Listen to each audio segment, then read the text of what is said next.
Hello and good evening to all you beautiful people out there. Welcome to another episode of the X Show. Now tonight we've got a couple of topics to cover. Number one, I want to address a glaring issue in the room is that I might be getting physically smaller. And it is because I actually am. I haven't been to the gym in the last couple of days, and 24 Hour Fitness, which is my gym, has announced on March 16th, which is yesterday, that they're closing all their gyms nationwide. This is a pretty bad news for all of us trying to get gains. So anyone who's into fitness, good luck to y'all. Remember, do those push-ups and keep up your health. The same to everybody else, not only if you're just trying to get gains. Okay, now let's talk about our main topic of the day. Number one is gonna be our dear old President Trump. What did he do this time? Well, last night Trump went on Twitter and he said America needs to come together in order to fight this virus. Now, he didn't say the word virus. He didn't even say the word COVID-19 or coronavirus. He said Chinese virus. Now, why did he say that? Especially since our media has been trying for the last couple months to turn this virus from the Wuhan virus into the coronavirus into COVID-19. Part of the reason is because they're trying to remove stigma from the Chinese people. Now, any acts of racism or stigma is going to be very counterproductive with no actual benefits, so they're trying to move away from that. Now, why is Trump destroying all that effort and rebranding this virus as the Chinese virus, which he has done twice in 2 days? Why? Now, today, Trump and his coronavirus task force released a press conference, and in it he said that I'm calling it the Chinese virus because people in China are saying that this virus originated from the United States military who brought it over when they came into China. So in retaliation, Trump is now saying, well, I'm going to tell people where this virus came from. Call it like it is, it's the Chinese virus. But what happens when he does this? And why is it different from when Chinese officials are calling this a virus that came from overseas from the United States? Well, let's first look at the situation in China. When a Chinese official say that this disease is not from China and is brought over by the United States, it is by no means a good thing. It causes a lot of misinformation. But on the other hand, there are very few white people or Americans inside of China, especially right now, since America took all their citizens, or most of their citizens, back into America and are quarantining them in San Francisco, other areas along the coast. So when a Chinese official says this, it might mislead a lot of people in China. But that's been the way of Chinese government for a long time. And it's not actually hurting that many white people who are in China. And it's still hurting a little bit for sure. But the damage is not going to be nearly as much as when the president of the United States is saying it in America. Now, America isn't just made of white people. We have a lot of people mixed in from all over the world. People who are Chinese, people who are Mexican, people who are Black Americans. Now, all these people make up this total entity that we call America. So when Trump singles out a single race like the Chinese people or people of Asian descent and are calling this disease the Chinese virus, what he's doing is that he's giving permission to everyone else who is not Chinese to not be okay towards Chinese people, to be racist towards those people. Because once these people say that, oh, the leader of our country is allowing us, is leading us in trying to blame this on the Chinese people and is trying to raise racism and stigma against Chinese people, that is a very bad thing. Because some Chinese people who are born in America or who immigrated here a long time ago and tried to survive in this country, this virus is in no way their fault. But when Trump goes on a social network and when everyone in this country is looking at him and he says something like this virus is the Chinese people's fault, people are going to look at that and they're going to turn that anger and that fear towards the Chinese people that they see on the streets. Now, this virus is in no way those people's fault, but they're going to feel the effect from it. They're going to feel the wrath from him trying to shift blame away from himself onto other people. Okay, so let's real quick examine the situation of Trump calling this the Chinese virus. What are the pros and what are the cons? Does him calling this Chinese virus actually do more good than bad? So number one, on the pro side, what does it do? Number one, it removes blame from Trump himself. Because for the past couple of weeks, Trump has been attacked from all sides by the media, by the regular people, on Twitter, anything.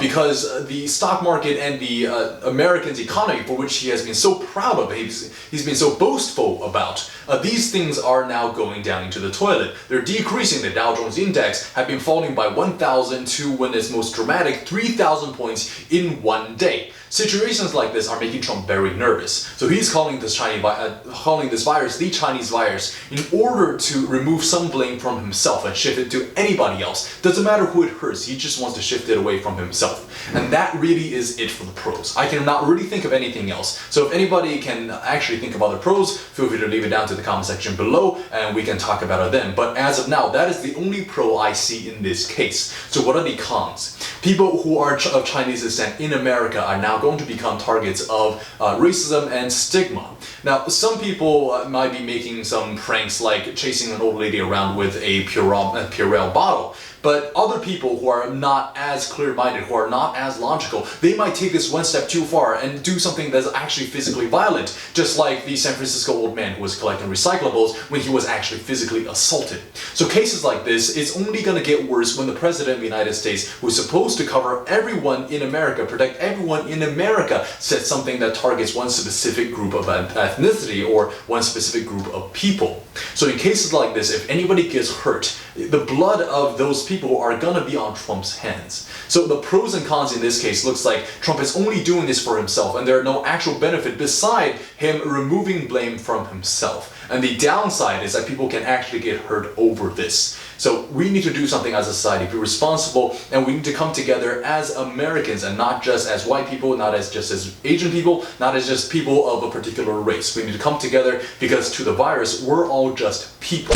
Okay, enough about that. Let's move on to the next point, which is a little more exciting and is a little happier for all of us, is that Trump and his administration this morning promised that they're gonna send all of us, Americans, $1,000 checks straight to our mailboxes. Now, this is very exciting. When I first saw this news, I thought, yeah, great. Finally, Trump does something that directly impacts me, and it is a very good thing. $1,000 for free. I'm going shopping, baby.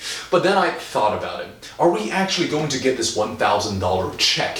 Because before, United States government, especially Trump's administration, in no way is ever going to do something like this, something that Andrew Yang has been pushing for himself in his campaign to become president, because things of this nature are seen as socialist, and that's a word that Trump has been staying away from like it is fire. It is something extremely dangerous. Things like universal healthcare are scorned upon because it has attachments to the word socialism. So people hate this word, so why is he now sending us $1,000? And is he actually going to be able to come up with the funds that can, and then send it to all of Americans in America? And number two, who are the actual people that are going to be receiving these checks? Because he has not laid out any limit so far on who can receive these checks and who cannot. All he said thus far was that, well, we're not going to be sending it to millionaires and people with a lot of money. So that's one restriction, and there are no other restrictions laid out right now. In fact, if you look at the whole policy, it seems very haphazard, that there are no actual definitions to if they're actually going to send us these money. And one thing that I saw today is that once President Trump and his administration put out this news that we're all getting $1,000, the stock market and the Dow Jones Index jumped up by about 1,000 points. So it's a very good thing. So maybe, just possibly, the conspiracy theorist in me has been thinking about this. What if he's just putting forth this news just to make a boost in the American stock market and make us think that, well, we're going to be getting money so soon, so let's start spending money right now and start investing money so that the stock market comes back to where it's supposed to be. And after it does that, he's going to think, oh, I'm sorry, there's too much haphazard stuff to do with sending everyone $1,000. We're just not going to do it.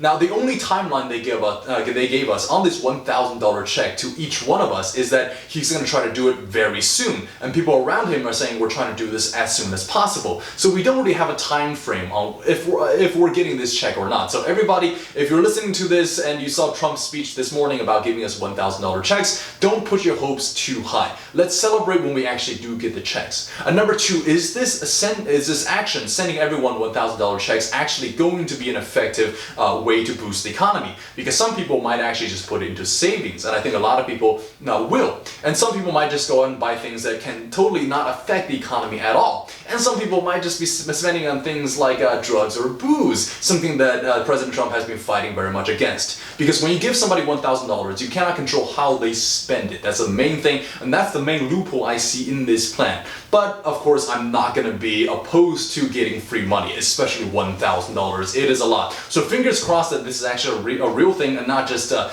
tactic for us to spend more money in the upcoming days. So everybody, stay tuned and don't be too hopeful. Finally, let's talk about a little piece of celebrity news. And this is going to be the first celebrity casualty of the coronavirus. And it is Vanessa Hudgens' career. Not Vanessa Hudgens herself, she's actually doing very well. Now, Vanessa Hudgens went online and posted a video where she says, for this coronavirus, well, everybody gets it. Like, yeah, people are gonna die, which is terrible, but inevitable, so don't worry about it. And things like that, it really shows that some people really still take this virus for granted. But what's more worrying is that she's taking something as serious as death and saying that it's gonna happen eventually. Why not just accept it into your lives? If everybody gets it and some people are gonna die, well, that's just a statistic. So things like that is very insensitive. And in this case, I really hope Selena did not mean it. And if you look online, she has since then issued an apology. But if someone is a celebrity, if someone has a lot of people watching them, like our President Trump, they need to be very responsible towards the things that they say. Because some people will literally look at what they say and they will take it for real. They will go out and they will make their own version of it. President Trump calls it the Chinese virus. Maybe some people are going to go outside and exact revenge on people who look Chinese. And Vanessa Hudgens, while she might not have as much of an effect, will still influence some people. And it is very imperative for us as a society to view this virus as a serious thing that we all need to come together and fight against. We all need to take precautions against. So in this case, sorry Vanessa, you might not be starring in any Hollywood films for a little bit of time. Not that it's going to affect her too much, because really no Hollywood films are being filmed right now. All productions are being shut down, including Marvel films, Disney Plus films, you know, oh my god, what's the country coming to? And that's about it for today's show, actually. I just wanted to cover those with everybody, so hopefully people learned a lot. And as always, if you're going out, make sure you're washing hands, being very careful, avoid gatherings of 10 people or more, or just stay home and watch some Netflix like the good old times, or like some people are doing anyways. So thank you again for watching the X Show, and if you like our content, please like, subscribe, and share our content. It will be very much of a help to us. Thank you.